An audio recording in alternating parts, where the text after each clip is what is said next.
2026 में सबसे बड़ा युद्ध भड़कने का सिग्नल मिल गया है।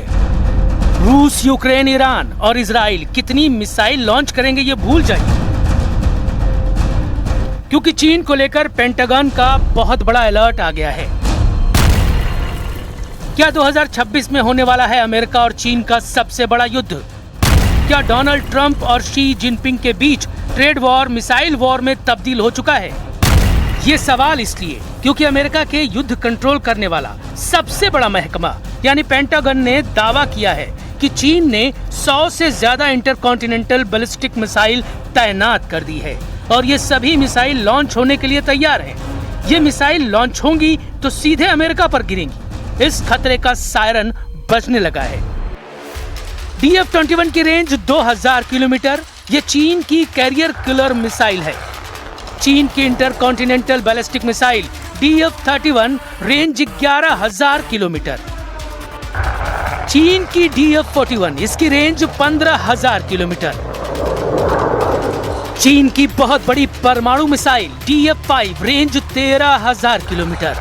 चीन की पनडुब्बी से दागी जाने वाली मिसाइल रेंज 8000 किलोमीटर से ज्यादा है। इन मिसाइलों को लेकर अमेरिका की तरफ से क्या अलर्ट आया है, इसे बहुत गौर से समझिएगा। पेंटागन की एक रिपोर्ट में बताया गया है कि चीन ने मंगोलिया बॉर्डर के पास 100 से ज्यादा ICBM यानी inter continental ballistic missile silo तैनात कर दी है, जो किसी भी वक्त लॉन्च की जा सकती है। मिसाइल साइलो जमीन के नीचे बनाए गए बेहद मजबूत और सुरक्षित बंकर नुमा ट्यूब होती है। इनमें लंबी दूरी की बैलिस्टिक और परमाणु मिसाइलें ऐसे रखी जाती हैं कि किसी भी वक्त लॉन्च की जा सके। मोटी कंक्रीट और स्टील से बने साइलो को इतना सुरक्षित बनाया जाता है जिससे दुश्मन के परमाणु हमले के वक्त भी वो महफूज रहे। तभी काउंटर स्ट्राइक या सेकेंड स्ट्राइक वाली ताकत बची रह सकती है। इस रिपोर्ट ने व्हाइट हाउस के कान खड़े कर दिए हैं। रिपोर्ट के मुताबिक ये मिसाइलें सॉलिड फ्यूल यानी ठोस इंजन से चलने वाली DF-31 है, जिसकी रेंज 11000 किलोमीटर तक है।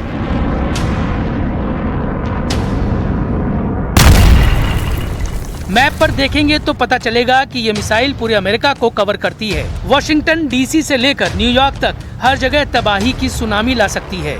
इस रेंज वाली मिसाइल को एक्टिव करने का क्या मकसद है?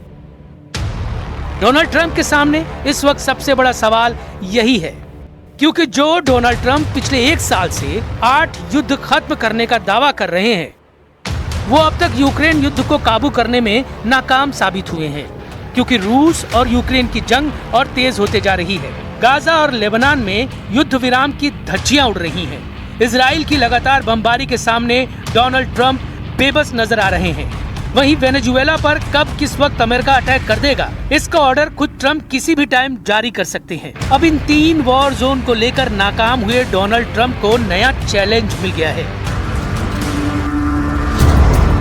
वैसे डोनाल्ड ट्रंप भी कह चुके हैं कि वो चीन और रूस को लेकर बहुत सीक्रेट प्लान पर काम कर रहे हैं। ये प्लान है रूस और चीन। डोनाल्ड ऐसे प्लान पर काम कर रहे हैं जो चीन और रूस की परमाणु पावर को खत्म कर देगा। सवाल है कि क्या ट्रंप के इसी इरादे के खिलाफ चीन में 100 से ज्यादा मिसाइल साइलो एक्टिव कर दिए गए हैं और इन साइलो में ऐसी मिसाइल फिट की गई है जो अमेरिका तक सब कुछ तबाह कर सकती है। यानी डोनाल्ड ट्रंप की नाक के नीचे शी जिनपिंग ने बहुत बड़े युद्ध का खुल्लम खुल्ला ऐलान कर दिया है। ये दावा है पेंटागन की रिपोर्ट में। चीन का कहना है कि ये सिर्फ उसे बदनाम करने की साजिश है और ऐसी रिपोर्ट से अमेरिका दुनिया को गुमराह करना चाहता है। चीन ने अपने सरकारी मीडिया को भी एक्टिव कर दिया है। ग्लोबल टाइम्स ने कहा है कि अमेरिका चीन को लेकर खौफ को बढ़ा चढ़ाकर पेश कर रहा है। ये उसका एक घिसा पिटा तरीका है। पेंटागन ने अपनी ड्राफ्ट रिपोर्ट पर टिप्पणी करने से मना कर दिया है, लेकिन उसने जिस खतरे को लेकर आगाह किया है उसको लेकर अमेरिका और चीन की नई टक्कर शुरू हो गई है। 我不了解你提到的所谓的美国的内部报告，美方的类似炒作是其一贯伎俩，旨在为自身加速核力量的现代化、破坏全球战略稳定的行径寻找借口。国际社会应对此有清醒认识。 चीन की मिलिट्री पावर को लेकर बहुत बड़ी खलबली मची हुई है। ताइवान से लेकर जापान और अमेरिका से लेकर ऑस्ट्रेलिया तक बेचैनी बढ़ चुकी है। चीन की नई मिसाइल पावर उसकी परमाणु पावर की बुनियाद है। 2024 के बाद से चीन ने अपने परमाणु जखीरे को लेकर जिस तरह चौंकाया है, उससे उसके बड़े प्रतिद्वंदी अमेरिका से लेकर जापान और ऑस्ट्रेलिया से लेकर ताइवान सब सन्नाटे में हैं। अमेरिका दुनिया की सबसे बड़ी मिलिट्री पावर है, वहीं चीन ऐसी उभरती हुई ताकत है जिसका हर फैसला अमेरिका को पछाड़ने के लिए उठाया जा रहा है।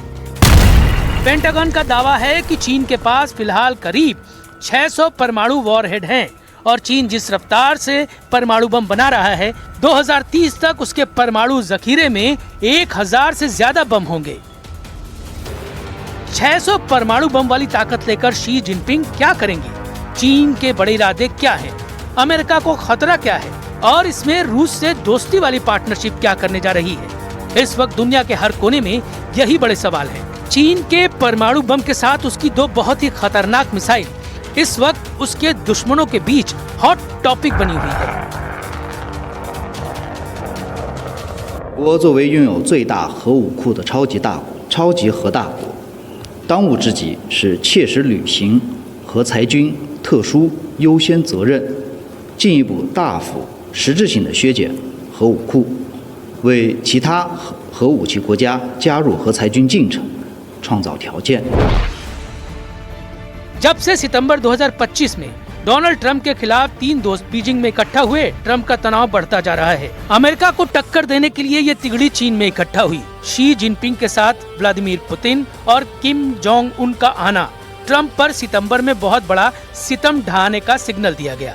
देखा जाए तो ट्रंप को घेरने के लिए रूस, चीन और उत्तर कोरिया तैयार हो चुके हैं और 2026 में अमेरिका के खिलाफ सबसे बड़ा प्लान बनाया जा रहा है। यही डोनाल्ड ट्रंप का सबसे बड़ा डर बन चुका है। बीजिंग में हुई सालाना परेड में शी जिनपिंग का साथ देने के लिए रूस के राष्ट्रपति व्लादिमीर पुतिन भी आए और उत्तर कोरिया के supreme leader Kim Jong Un भी आए। क्या बीजिंग में इकट्ठा होकर चीन, रूस और उत्तर कोरिया के लीडर्स ने बड़ी वार्निंग दे दी थी? क्या जिनपिंग बता रहे हैं कि जैसे जापान ने द्वितीय विश्व युद्ध में सरेंडर किया था, वैसे ही ट्रंप को भी सरेंडर करना पड़ेगा? जब से शी जिनपिंग ने चीन की सत्ता संभाली है, उन्होंने चीन की सेना को चमका दिया है। जिनपिंग का मकसद अमेरिका को बताना है कि चीन की सैन्य ताकत को कम न समझा जाए। सवाल है कि जिनपिंग के साथ पुतिन और किम जोंग उन क्या अमेरिका के खिलाफ सबसे बड़ा फ्रंट तैयार कर चुके हैं, जिसमें चीन भी है, रूस भी है और उत्तर कोरिया भी। यूक्रेन में चल रहे युद्ध में चीन और उत्तर कोरिया के दखल ने पुतिन को बड़ी ताकत दी है। किसी ने फौजी भेजे तो किसी ने हथियार, और अब इस केमिस्ट्री को जिनपिंग ग्रैंड स्टेज पर ला चुके हैं ताकि डोनाल्ड ट्रंप को पता चल जाए कि अमेरिका और नेटो से युद्ध में ना रूस अकेला है, ना चीन अकेला है और ना ही उत्तर कोरिया को अकेला छोड़ा जाएगा। चीन अपनी परमाणु ताकत का एहसास दिलाकर ट्रंप को बताना चाहता है कि अब दुनिया का सिस्टम एक बॉस वाला नहीं रहा और उसकी परमाणु ताकत को कम न समझा जाए। 中国坚定恪守不首先使用核武器政策，坚持自卫防御核战略，始终将核力量维持在国家安全需要的最低水平，不与任何国家进行核军备竞赛。中方一直积极参与不扩散核武器条约审议进程和五核国机制会议，就核军控问题同各方保持对话。 चीन अपनी परमाणु मिसाइलों का जिक्र करने के साथ ताइवान के आसपास अपनी बॉम्बर वाली पावर भी लगातार दिखा रहा है। उसका मकसद है ताइवान, जापान और अमेरिका, वो तीनों को डराना चाहता है। चीन अमेरिका को खबरदार करना चाहता है। यूक्रेन पर रूस के हमले और वहां हो रही बमबारी से शी जिनपिंग के हौसले वैसे ही काफी बुलंद है। यही वजह है कि चीन अब अपनी एटमी पावर जोर शोर से दिखाना चाहता है।